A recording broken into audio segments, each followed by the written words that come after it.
आज चाहिँ day 44 posting daily videos for 365 days अनि डे 50 पनि छिट्टै पुग्नु लागेको छ है।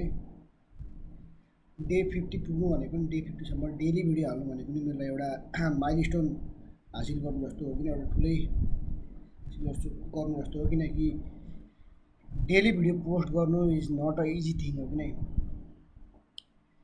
कहिले दिनमा के परेर हुन्छ, कहिले के काम गरेर हुन्छ, कहिले के परेर हुन्छ है। त्यही पनि एउटा कन्सिस्टेन्सी बसालेर गर्नुको लागि चाहिँ धेरै नै गाह्रो हुँदो रहेछ। मलाई पनि डे 50सम्म पुग्न आँटिसकेँ।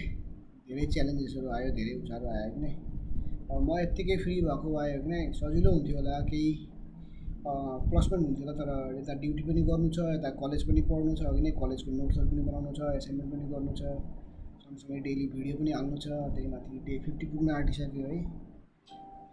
सो कमेन्टमा आफ्नो सुझाव दिन नबिर्सिनु होला कि कस्तो खालको भिडियो बनाऊँ मैले, किनकि मैले भिडियोहरू डिफ्रेन्ट टपिकमा डिफ्रेन्ट खालको बनाएर हुन्छु नि त।